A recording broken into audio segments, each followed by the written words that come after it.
Hello. Hello, नमस्कार साथियों। स्वागत है आप सभी का गुरुकुलम के ऑनलाइन क्लासेज में। और कैसे हैं? कैसी चल रही है आप लोगों की पढ़ाई? चलिए, आज हम बात करने वाले हैं हमारे तीसरे चैप्टर धातु एवं अधातु के पर। इस चैप्टर में हमने आधा कवर कर लिया है, बचा है हमारा धातुओं का निष्कर्ष। ठीक, हम धातुओं का निष्कर्ष देखेंगे, उसके बाद संक्षारक क्या होता है इसी में है, उसके बाद मिश्र धातुएं क्या होती हैं इन सबको। लेकिन धातुओं के निष्कर्ष में हमें दो महत्वपूर्ण क्रियाएं या फिर क्रियाएं पढ़नी है, जिनका नाम है भर्जन और निस्तापन। ठीक, क्या नाम है? भर्जन और निस्तापन। ठीक है, चलिए देखिए। इसके पहले हम समझते हैं कि पहले धातुओं का जो निष्कर्ष है वो होता कैसे है। ठीक, यानी धातुओं का निष्कर्ष है क्या। ठीक, धातुओं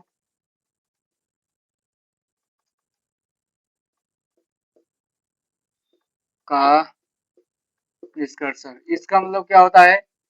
यानी जो धातुओं के अयस्क होते हैं, चाहे सल्फाइड अयस्क हो गए, चाहे कार्बोनेट अयस्क हो गए, उनसे शुद्ध धातु प्राप्त करना। ठीक, वही क्या कहलाता है? धातुओं का निष्कर्षण। ठीक, क्या? अयस्कों से, अयस्कों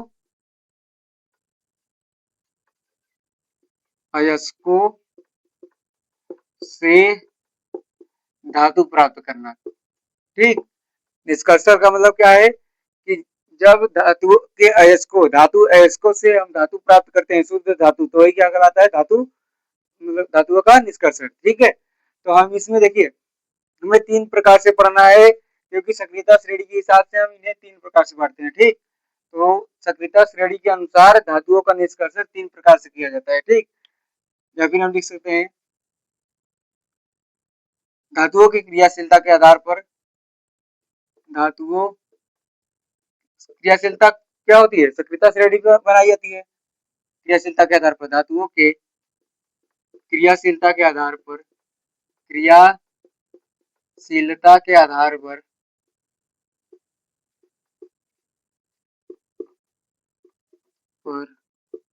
सक्रियता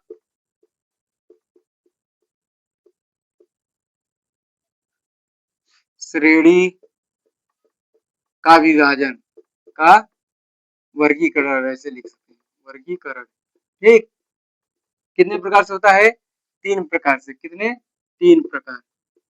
ठीक, कौन कौन सा होता है? पहला देखिए, हम पहला बात करते हैं निम्न अभिक्रियाशील, अभिक्रियाशील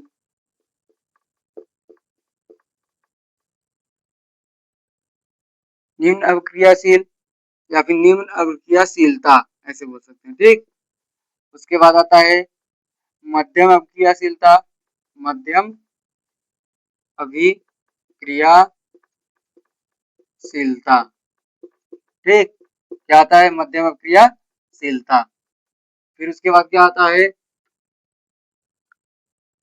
उच्च अभिक्रियाशीलता। कैसी? उच्च अभिक्रियाशीलता, अभिक्रियाशीलता। ठीक, ये तीन प्रकार से हमने बांटते हैं इन्हें। देखिएगा, जो निम्न अभिक्रियाशीलता है, ये सक्रियता श्रेणी में जो धातुएं नीचे होती हैं, ठीक, यानी सबसे ज्यादा नीचे जो पाई जाती है सक्रियता श्रेणी में, वो क्या कहलाती है? निम्न अभिक्रियाशीलता। ठीक, इनको ये कहा होती है सक्रियता श्रेणी में नीचे होती है। ठीक, इनको केवल गर्म करके, क्या? केवल गर्म करके, इनसे केवल गर्म करके क्या प्राप्त कर सकते हैं? धातु। ठीक, उसके बाद मध्यम अभिक्रियाशीलता, इसको देखिए, इसको, इससे हमें धातु प्राप्त करने के लिए दो विधि अपनानी पड़ती है। एक क्या होता है? भर्जन, और एक क्या होता है? विस्थापन। के बारे में पढ़ेंगे अभी। ठीक है, उच्च अभिक्रियाशीलता, उच्च अभिक्रियाशीलता के आधार पर यह विद्युत अपघटनी विधि द्वारा, कौन सी विधि? विद्युत अपघटनी विधि, अपघटनी विधि। ठीक, मतलब ध्यान से देखिएगा, धातुओं का निष्कर्षण यानी अयस्कों से धातुओं को प्राप्त करना। ठीक, धातुओं के क्रियाशीलता के आधार पर सक्रियता श्रेणी तीन प्रकार की होती है, या फिर तीन प्रकार से हमसे बांट सकते हैं। पहला निम्न क्रियाशीलता। ठीक, उन धातुओं का कैसे निष्कर्षण किया जाता है उसे पढ़ेंगे, जो नीचे आती है, केवल उन्हें गर्म करके धातु प्राप्त किया जा सकता है। मध्यम क्रियाशीलता में भर्जन और निष्कापन विधि का उपयोग किया जाता है। कहाँ भर्जन होगा, कहाँ निष्कापन, उसके बारे में पढ़ेंगे। ठीक, उच्च क्रियाशीलता ये विद्युत अपघटनी विधि द्वारा होता है। ठीक, तो इतना नोट कीजिए, उसके बाद हम आगे बढ़ते हैं।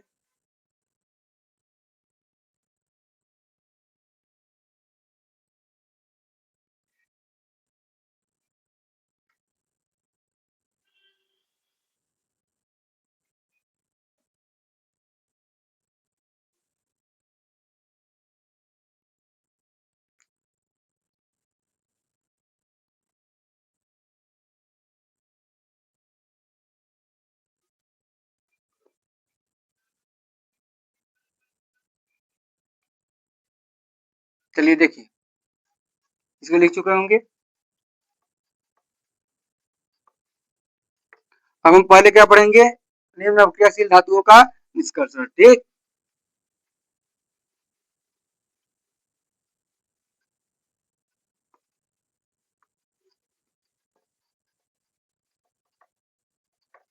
चलिए देखिए,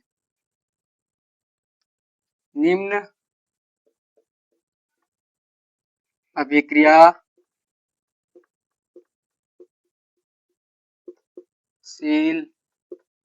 धातुओं का निष्कर्षण, धातुओं का निष्कर्षण। ठीक, निष्कर्षण यानी निम्न अभिक्रियाशील धातुओं से जो उनके अयस्क होते हैं उनसे हम किस प्रकार से शुद्ध धातु प्राप्त कर सकते हैं। ठीक, यानी निम्न अभिक्रियाशील धातुओं के अयस्कों से किस प्रकार से हम शुद्ध धातु प्राप्त कर सकते हैं उसके बारे में पढ़ना है। ठीक है, तो देखिए, निम्न अभिक्रियाशील धातुओं का निष्कर्षण, तो हम लिखेंगे क्या इसमें पहले कि सक्रियता श्रेणी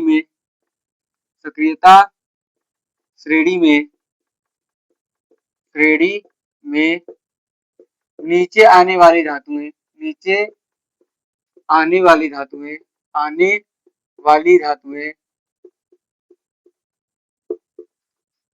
कम क्रियाशील होती है। कैसी होती है? कम क्रियाशील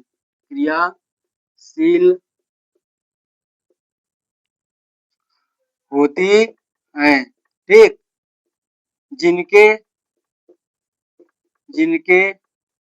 अयस्कों को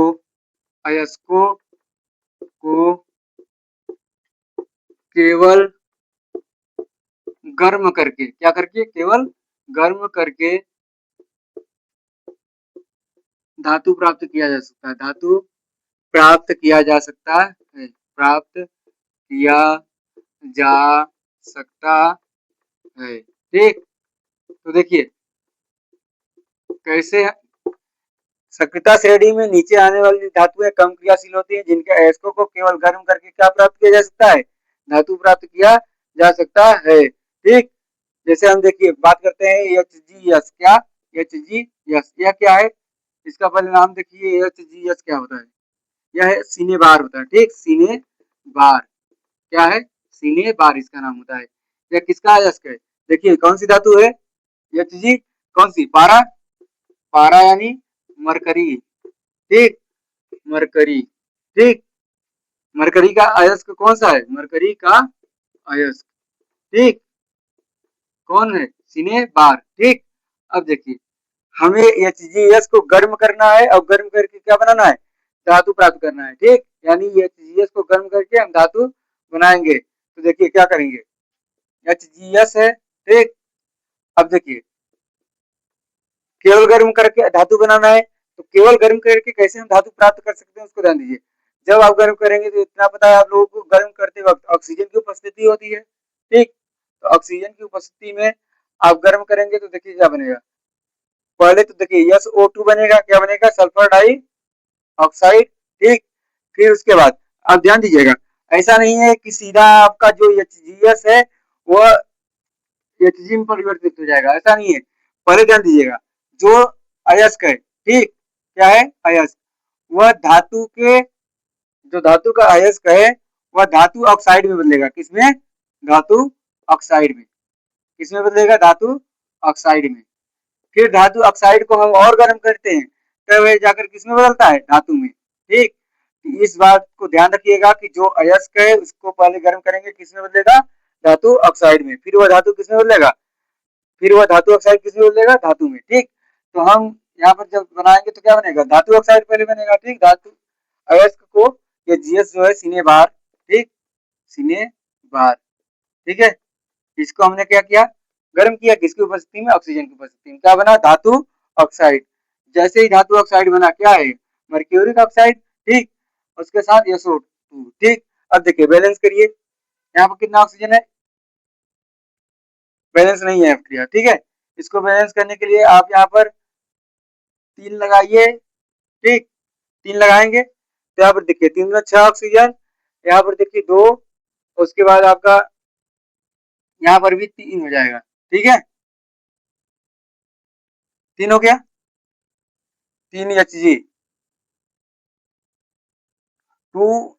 देखिएगा फिर से, पहले हमें Hg को बैलेंस करना है। Hg एक है, Hg एक है। ठीक, सल्फर एक है, सल्फर एक है। ठीक, ऑक्सीजन 2 है, यहाँ ऑक्सीजन कितना, 2 1 3 है। ठीक, तो हमें बैलेंस करने के लिए यहाँ पर देखना होगा, पहले किसको बैलेंस करिए। ठीक, तो हम इधर ऑक्सीजन को, यहाँ पर 2 है, यहाँ एक 3 है और यहाँ 2 है, तो हम यहाँ पर यदि करना चाहे, 2 करना चाहे तो ऑक्सीजन देखिए कितना हो जाएगा, यहाँ पर 2 यदि करते हैं तो 4 ऑक्सीजन, 4 ऑक्सीजन, तो यहाँ पर 2 हो जाएगा। ठीक, लेकिन 2 Hg हो गया, तो 2 Hg करेंगे तो 2 क्या होगा, सल्फर हो जाएगा। तो सल्फर 2 होगा तो ऑक्सीजन देखिए 2 में 4 हो गया, 2 ऑक्सीजन 6 ऑक्सीजन हो गया, तो हमें इस 2 को क्या करना होगा, 3 करना होगा। अब देखिए बैलेंस है, Hg यानी मरकरी 2 है, यहाँ पर कितना है, 2 है। ठीक, जो यस है सल्फर, ये कितना है, 2 है। ठीक, उसके बाद इधर कितना है, 2 है। ऑक्सीजन 3 गुना 6, 2 यहाँ, 2 गुना 4। ठीक, बैलेंस है क्रिया। ठीक है, अब देखिए आप क्या लेंगे इसमें से, HgO, क्या लेंगे, HgO। ठीक, बैलेंस हो गई। बैलेंस करने तक छोड़िए, इसको क्या दिए हैं आप, उष्मा दिए, क्या दिए हैं, हीट, तापन आप देख सकते हैं, यानी हीट दिए जो। ठीक है, गर्म किए हैं। ठीक है ना, तो गर्म तापन, चाहे गर्म चाहे जो भी लिख दीजिए। ठीक है, तो आप ये HgO आया, आपका धातु ऑक्साइड बना। धातु ऑक्साइड से क्या बनाना है आपको, धातु। ठीक, तो आप फिर से अब क्रिया कराएंगे, फिर से गर्म करेंगे, किसकी उपस्थिति में गर्म करेंगे, इस बार फिर से आप तो इसको जब गर्म करेंगे तो देखिए क्या बनेगा, इसको जैसे ही गर्म करेंगे तो Hg हो जाएगा और साथ में O2 गैस मुक्त होगी। तो देखिए बैलेंस करिए, यहाँ पर 2, यहाँ पर 2। ठीक है, क्या बना, ध्यान से देखिए, आपका जो HgO था, ये मर्क्यूरिक ऑक्साइड था, यहाँ पर धातु प्राप्त हो गई, शुद्ध धातु मरकरी या फिर पारा आपकी। ठीक, क्या प्राप्त हो गई, पारा। ठीक है ना, यहाँ पर ऑक्सीजन गैस आपका प्राप्त हो गया। ठीक, बैलेंस है क्रिया, ध्यान दीजिए, 2 2। ठीक है, पूरा बैलेंस हो चुका है। ठीक, धातु ऑक्साइड जो था यह ठोस था, यह कैसा था, पारा कैसा होता है, लिक्विड होता है, लिक्विड रूप में आपको प्राप्त हो जाएगा। ठीक है ना, इसके बाद ये अब आप लोग उतार लीजिए पूरा। ठीक है, इतना पूरा उतार लीजिए, यहाँ पर भी गैस होगा। ठीक, यहाँ पर भी क्या होगा, गैस होगा, यहाँ पर सॉलिड होगा, यह भी आपका कैसा होगा, सॉलिड होगा। चलिए इतना पूरा उतार लीजिए।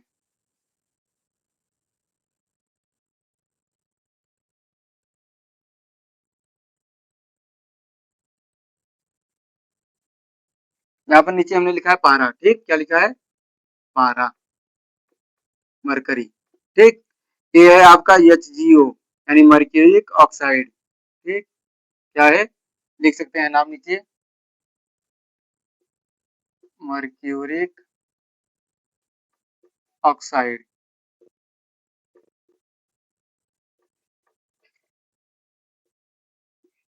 यहाँ सीने बार था, ये ऑक्सीजन था आपका। ठीक, वो sulphur die oxide.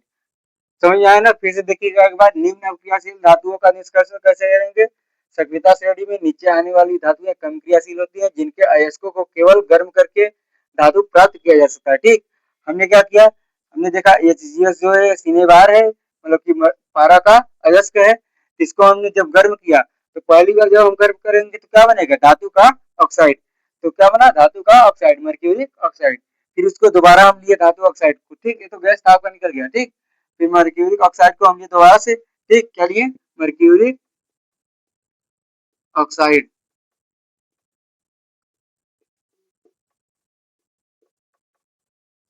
Mercuric oxide को लेकर गर्म करने के बाद दोबारा से शुद्ध धातु प्राप्त हो गया, उसके साथ ऑक्सीजन गैस। ठीक है,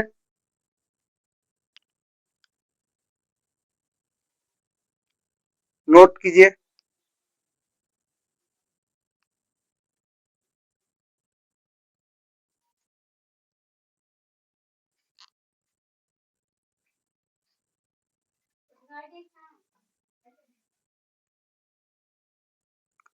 लिख चुके हैं।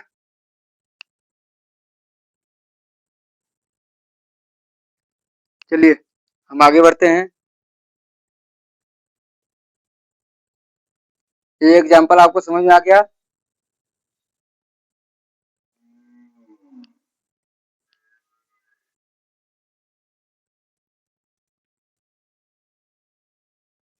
चलिए देखिए, हम एक और एग्जाम्पल लेते हैं।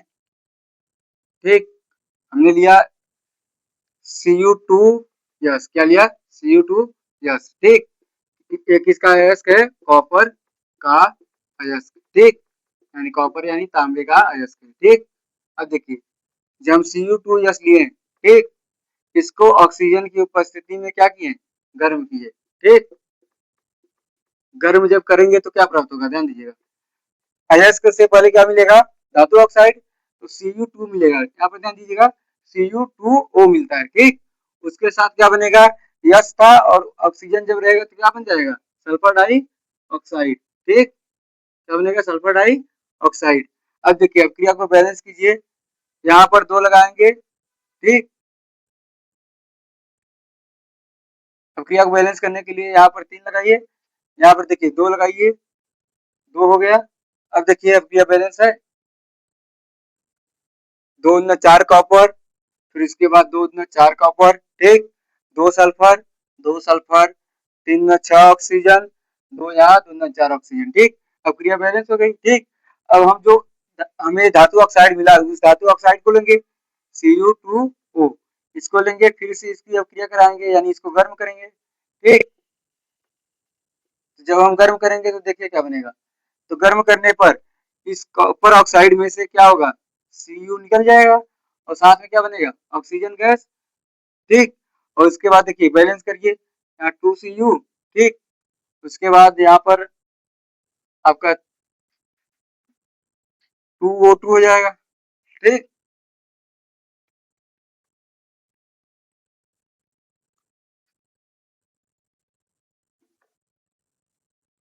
यहाँ पर 4Cu हो जाएगा। ठीक है, अब देखिए, अब क्या बैलेंस है? 2 ऑक्सीजन और 2 ऑक्सीजन। ठीक,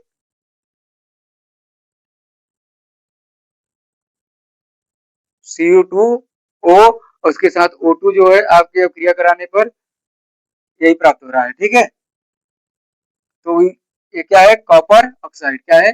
कॉपर ऑक्साइड। ठीक,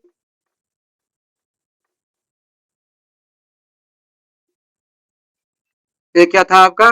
कॉपर का अयस्क। ठीक, जिसे कॉपर सल्फाइड या कॉपर सल्फाइड, कॉपर सल्फाइड।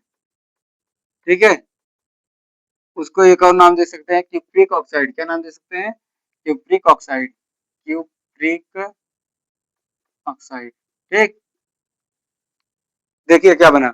आपने एक कॉपर सल्फाइड लिया, कॉपर सल्फाइड को ऑक्सीजन की उपस्थिति में गर्म किया, तो आपका कॉपर क्यूप्रिक ऑक्साइड मिला, फिर साथ में सल्फर डाई ऑक्साइड मिला। ठीक, उसको आपने क्या किया?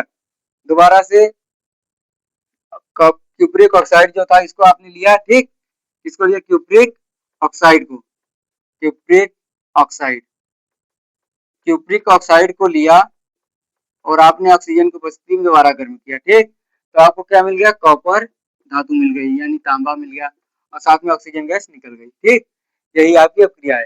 तो निम्न अवक्रिया से धातुओं का निष्कर्ष समझ में आ गया, उन्हें गर्म करके आपने प्राप्त कर लिया। ठीक, अब हम बात करेंगे मध्यम अवक्रियाशील धातुओं का निष्कर्ष। ठीक, इतना नोट कीजिए और इस बात को ध्यान रखिएगा। ठीक है, ये आपके माइंड में छप जाना चाहिए। ठीक, क्योंकि यही आपको बताएगा किस प्रकार से क्या प्रोसेस होगा। ठीक है, पहले अयस्क रहेगा, अयस्क से धातु ऑक्साइड बनेगा, फिर उसके बाद धातु प्राप्त होगा। ठीक है, चलिए नोट कीजिए जल्दी।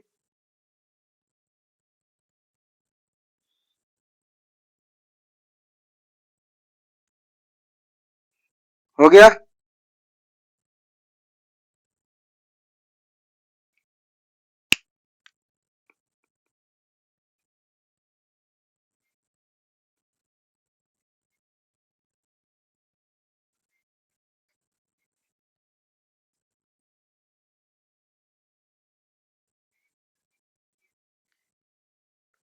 चलिए लिखिए, लिख चुके होंगे, चलिए हटाते हैं इसको। ठीक, अनु को एक और सूचना दी हुई थी कि बायोलॉजी का चैप्टर नंबर 5 शुरू कर दिया है हमने, उसका पहला वीडियो आ चुका है। ठीक, और उसके बाद डेली क्लास नोट्स और पीडीएफ के लिए व्हाट्सएप ग्रुप में ज्वाइन हो जाइए। ठीक है, वहां पर आपको डेली क्लास नोट्स और पीडीएफ मिल जाते हैं। चलिए देखिए, मध्यम अभिक्रिया, मध्यम अभिक्रियाशील, मध्यम अभिक्रियाशीलता वाली वाली धातुओं का निष्कर्षण, धातुओं का निष्कर्षण। ठीक, निष्कर्षण देखिए, अब हम इसके बारे में पढ़ते हैं कि मध्यम अभिक्रियाशील धातुओं का निष्कर्षण कैसे होगा। ध्यान दीजिएगा, देखिए, मध्यम अभिक्रियाशील मतलब सक्रियता श्रेणी में मध्य में आने वाली धातुओं का जो सक्रियता बात करें तो अभिक्रियाशीलता है कैसी होती है, मध्यम होती है। ठीक, तो उन धातुओं को या फिर उनके अयस्कों से धातु प्राप्त करना थोड़ा सा कठिन होता है, तो उसके लिए क्या करते हैं, धातु अयस्क होता है, ठीक, उस अयस्क से धातु ऑक्साइड फिर धातु, ठीक, प्रोसेस वही रहेगा, लेकिन इसमें थोड़ा सा परिवर्तन आ जाएगा। ठीक, या फिर हम लिख सकते हैं इन धातुओं के निष्कर्षण के लिए, इन धातुओं के निष्कर्षण के लिए, निष्कर्षण के लिए दो विधियों का उपयोग किया जाता है, दो विधियों का उपयोग किया जाता है, का उपयोग किया जाता है। अब कैसे करते हैं और किन धातुओं का या फिर किन के अयस्कों का हम करते हैं निष्कर्षण। ठीक है, किस विधि से किन धातुओं के अयस्कों का निष्कर्षण करते हैं उसको देखते हैं। ठीक, यदि देखिए सल्फाइड अयस्क, कौन सा अयस्क, सल्फाइड अयस्क। ठीक, यदि सल्फाइड अयस्क है तो कैसे होगा, यदि कार्बोनेट अयस्क है तो कैसे होगा। ठीक, सल्फाइड अयस्क और कार्बोनेट अयस्क, कार्बोनेट अयस्क, सल्फाइड मतलब जिनमें सल्फर आता हो, कार्बोनेट मतलब जिसमें CO3 आता हो। ठीक, अब देखिए सल्फाइड अयस्कों का जो विधि है कौन सा है, भर्जन, कौन सी विधि, भर्जन। ठीक, अब कार्बोनेट अयस्कों का निस्तापन, कौन सी विधि, निस्तापन। इस बात को हमेशा ध्यान रखिएगा, सल्फाइड अयस्कों को, सल्फाइड अयस्कों को भर्जन विधि द्वारा धातु ऑक्साइड में बदलकर फिर उनसे क्या किया जाता है, धातु प्राप्त किया जाता है। ठीक, यह जो प्रक्रिया होती है यह किसमें होती है, वायु की उपस्थिति में, किसमें, वायु की उपस्थिति में, उपस्थिति, यानी इसमें वायु की उपस्थिति होती है। ठीक, और इसमें वायु की सीमित उपस्थिति होती है, वायु की सीमित मात्रा। ठीक, सीमित मात्रा मतलब कि वायु बहुत कम है, न के बराबर वायु की आवश्यकता होती है। ठीक, तो मध्यम अभिक्रियाशील धातुओं का निष्कर्षण दो प्रकार से किया जाता है, सल्फाइड अयस्क, सल्फाइड अयस्क, इसमें दो प्रकार के अयस्क आते हैं। ठीक, अयस्क और भी होते हैं लेकिन इसे दो प्रकार के अयस्कों का हमें पढ़ना है, इसमें से जो सल्फाइड अयस्क आते हैं उनका किस विधि से किया जाता है, भर्जन विधि से। ठीक, जो होता है वायु की उपस्थिति में, और निस्तापन विधि में वायु की सीमित मात्रा होती है। ठीक, तो इस बात को ध्यान रहेगा, भर्जन विधि सल्फाइड अयस्कों के लिए वायु की उपस्थिति में, निस्तापन विधि कार्बोनेट अयस्कों के लिए, ठीक, वायु की सीमित मात्रा में। ठीक, अब हम पढ़ते हैं एक एक करके, पहले कौन सा पढ़ेंगे, भर्जन विधि। ठीक, इतना नोट कीजिए, अब हम आते हैं भर्जन विधि पर।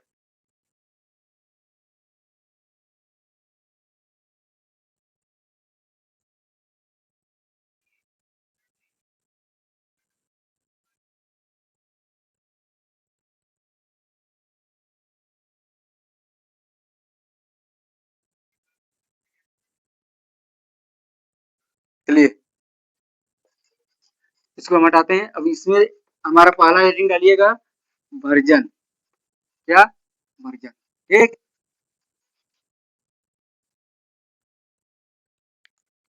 भर्जन, देखिए वर्जन क्या होता है, सल्फाइड अयस्कों को, किसको, सल्फाइड अयस्कों को वायु की उपस्थिति में गर्म करने पर यह धातु ऑक्साइड, किसमें, धातु ऑक्साइड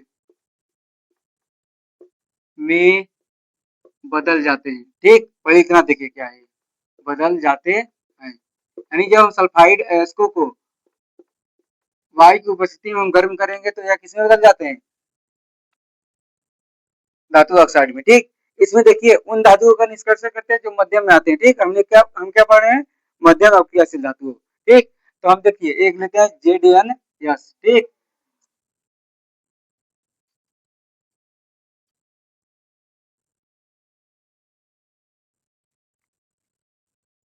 ZnS। ठीक, इसको हम लेते हैं वायु की उपस्थिति में गर्म करते हैं। देखिए गर्म करेंगे तो क्या होगा, हमें पता है सल्फर डाइऑक्साइड निकल जाएगा और साथ में ZnO क्या बनेगा, ZnO। ठीक, मतलब कि जिंक ऑक्साइड, क्योंकि अयस्क से पहले क्या बनेगा, धातु ऑक्साइड। ठीक, तो ZnO उसके साथ सल्फर डाइऑक्साइड। ठीक, यानी जिंक ऑक्साइड और सल्फर डाइऑक्साइड बना। अब क्रिया को बैलेंस कीजिए, देखिए बैलेंस नहीं है। ठीक, इसको बैलेंस करने के लिए हम यहाँ पर 3 लगा दें, इससे क्या होगा, 3 में 6 हो गया, यहाँ पर 2 लगा दीजिए, 2, यहाँ पर 2 लगा दीजिए। ठीक है, अब देखिए अब क्रिया बैलेंस हो गई। ठीक, 2 जिंक 2 सल्फर, 2 जिंक 2 सल्फर। ठीक, 3 में 6 ऑक्सीजन, 2 यहाँ और 2 में 4 ऑक्सीजन। ठीक, अब हम क्या करेंगे, अयस्क से हमें क्या मिल गया, यानी जो हमारा अयस्क था उससे हमें क्या मिल गया, ऑक्साइड मिल गया। ये क्या है, जिंक सल्फाइड है। ठीक, क्या है, जिंक सल्फाइड, इससे हमें क्या मिल गया, जिंक ऑक्साइड। ठीक, जिंक ऑक्साइड। ठीक है, जिंक ऑक्साइड मिल गया। अब हम देखिए उस जिंक ऑक्साइड को, ठीक, क्या करेंगे, फिर से गर्म करेंगे, किसकी उपस्थिति में, वायु की उपस्थिति में।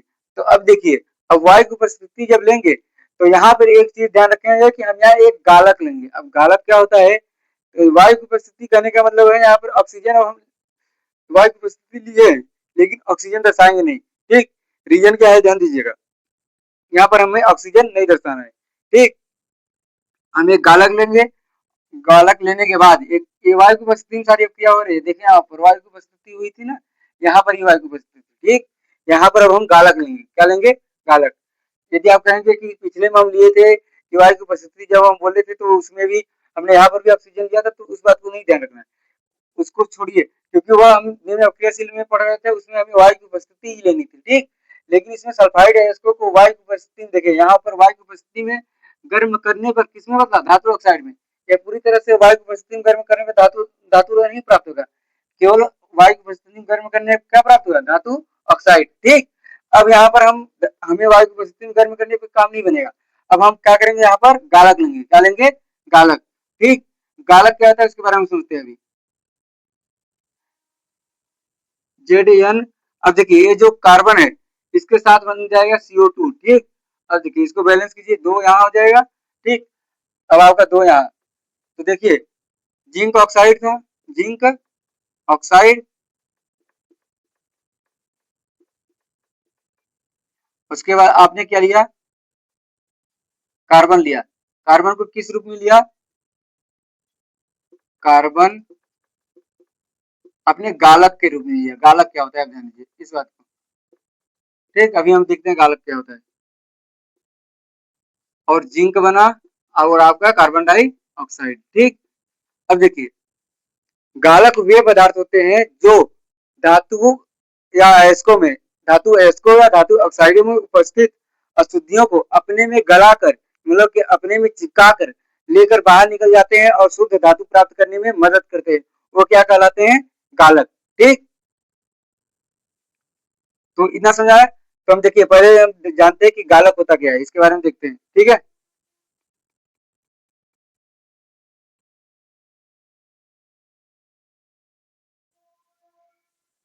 गालक का परिभाषा आप लिखना चाहेंगे तो चलिए लिख लीजिए नीचे, गालक क्या होते हैं, या फिर यहाँ पर एक लाइन पहले लिखिएगा।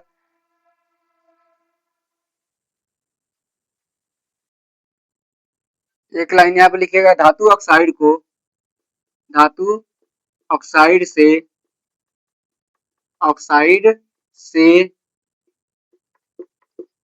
धातु, ये नीचे भी लिख सकते हैं आप, यदि जगह ना हो तो नीचे भी लिख सकते हैं, ठीक। धातु प्राप्त करने के लिए गालक का उपयोग करते हैं। किसका उपयोग करते हैं? गालक का उपयोग करते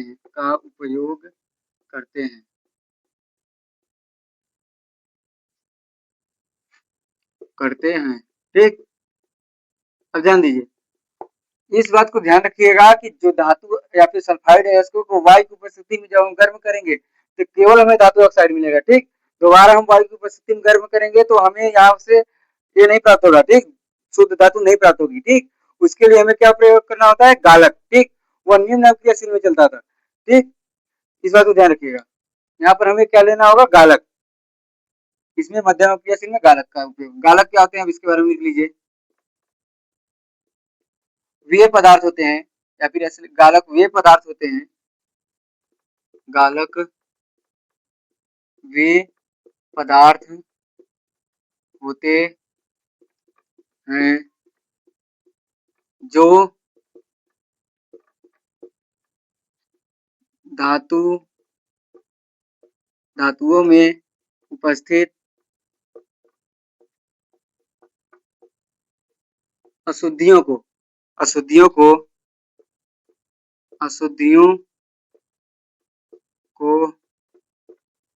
अपने में चिपका कर बाहर कर देते हैं, ठीक, कर देते हैं। अशुद्धियां मतलब कि हमें शुद्ध धातु चाहिए और शुद्ध धातु प्राप्त करने में मदद करते हैं, लिख सकते हैं, और शुद्ध, ठीक, बाहर कर देते हैं, इतना लिख लीजिए।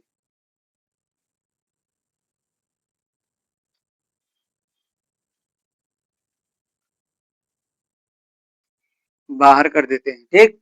इतना समझ आ गया आपको कि वर्जन क्या होता है? सल्फाइड है इसको वायु की उपस्थिति में गर्म करने पर या धातु ऑक्साइड में बदल जाते हैं। हमने यहाँ पर देखा किस प्रकार से गर्म किया और धातु ऑक्साइड में बदला, फिर इसके बाद उसके धातु ऑक्साइड को और अधिक गर्म करने पर हमें क्या प्राप्त होता है? गर्म नहीं, धातु ऑक्साइड को गालक की उपस्थिति में, ठीक।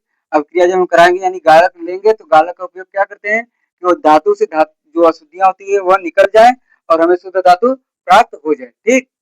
चलिए इसको नोट कर लीजिए।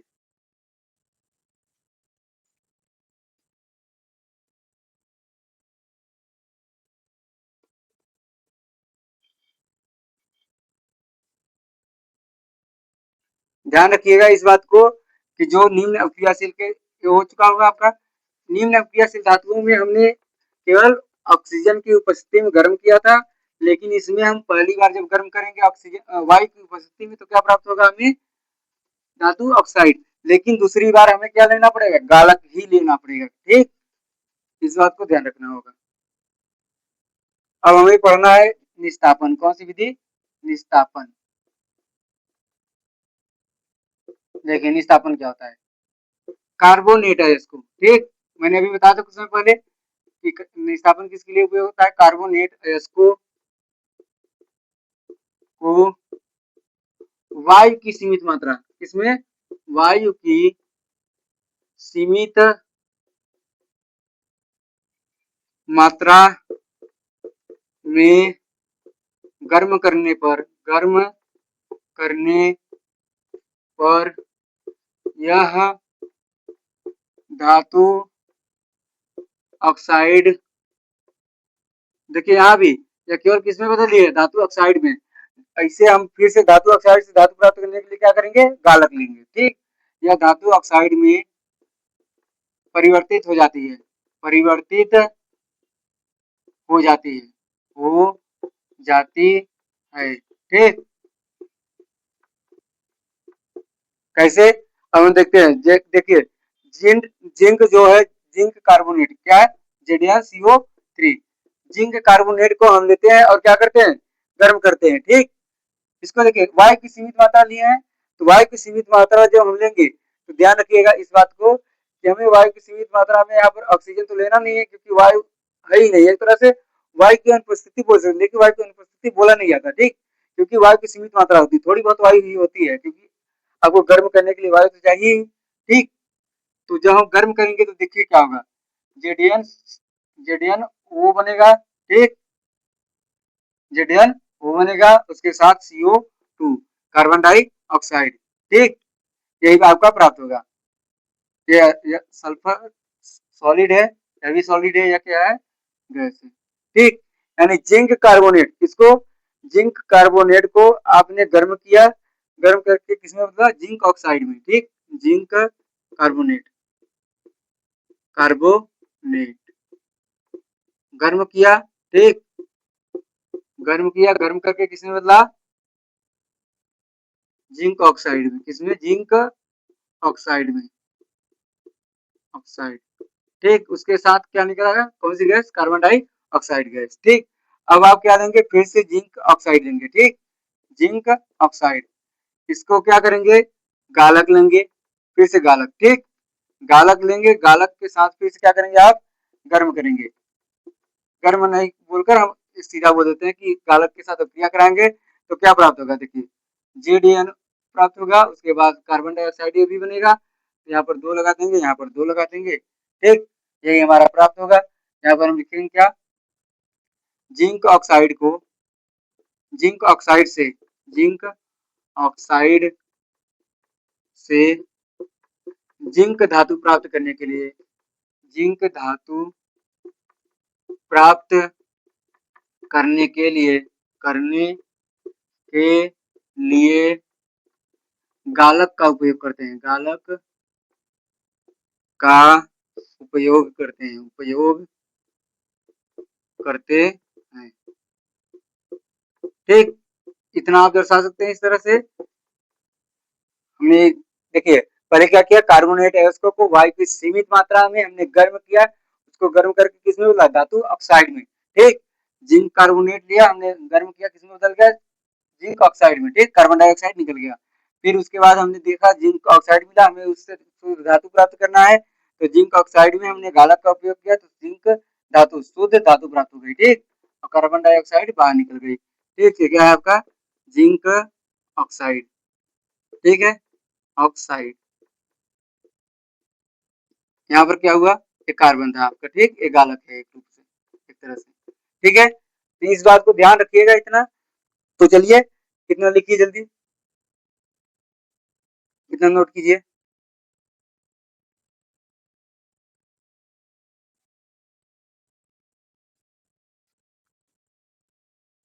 हो गया, आप लोग को समझ में आ गया होगा। अब चलिए देखिए, अब हम बात करते हैं कि हमने आज पढ़ा क्या पहले पूरा। ठीक, देखिए हमने देखा कि निम्न अक्रियाशील जो धातुएं थी उन्हें क्या किया, हमने गर्म करके ही सीधा ऑक्साइड प्राप्त किया। क्या प्राप्त किया, उनका ऑक्साइड, और ऑक्साइड से ही हमने गर्म करके, क्या करके, गर्म करके, ठीक, गर्म करके शुद्ध धातु प्राप्त कर लिया। ठीक, इस बात को समझ आया था आप लोगों को। उसके बाद जो मध्यम अक्रियाशील वाली धातु होती है, कौन सी थी, मध्यम अक्रियाशील। इसमें 2 प्रकार से थी, एक सल्फाइड थी और एक क्या थी, कार्बोनेट। एक सल्फाइड थी, एक कार्बोनेट। ठीक, इनको हमने गर्म किया, इसको हमने क्या किया, वायु की, वायु की उपस्थिति, किसमें, वायु की उपस्थिति थी। ठीक, वायु की उपस्थिति में क्या किया, गर्म किया, गर्म करके हमने क्या प्राप्त किया, ऑक्साइड प्राप्त किया। ठीक, ऑक्साइड प्राप्त करने के बाद देखिए यहाँ पर यही अंतर आपको ध्यान रखना है, इसलिए मैं बता रहा हूँ कि इसको एक बार गर्म किया ऑक्साइड बना, दूसरी बार गर्म किया धातु, लेकिन इसको एक बार गर्म किया तो ऑक्साइड ही बनेगा। उसके बाद दूसरी बार हम गर्म नहीं करेंगे, क्या लेंगे, गालक लेंगे। क्या लेंगे, गालक, गालक लेंगे तो हमें क्या मिल जाएगा, शुद्ध धातु। ठीक, सेम यही इसमें चलेगा, लेकिन इसमें वायु सीमित मात्रा रहेगी। ठीक, वायु की सीमित मात्रा रहेगी। ठीक, तो हमने क्या करेंगे, गर्म करेंगे। गर्म करेंगे क्या बनेगा, ऑक्साइड बनेगा। ऑक्साइड, उसके बाद इसको गर्म नहीं करेंगे, ध्यान दीजिएगा। ऑक्साइड के बाद इसको गालक लेंगे। क्या लेंगे, गालक। गर्म आपको निम्न में ही बस करना है। गालक लेंगे, गालक की उपस्थिति में धातु बन जाए, गालक अपने अंदर से मतलब गालक अशुद्धियों को लेकर निकल जाएगा और शुद्ध धातु प्राप्त हो जाएगा। ठीक, इस बात को ध्यान रखिएगा कि अयस्क करेंगे, अयस्क से पहले धातु ऑक्साइड बनेगा, फिर क्या बनेगा, धातु। ठीक, उम्मीद है इस सब बातों को आपको समझ में आया होगा। तो जरूर अपने दोस्तों के पास जरूर भेजिएगा इस वीडियो को, और एक लाइक जरूर कीजिएगा, सब्सक्राइब कीजिएगा चैनल को। चलिए आज के लिए इतना ही रखते हैं, धन्यवाद।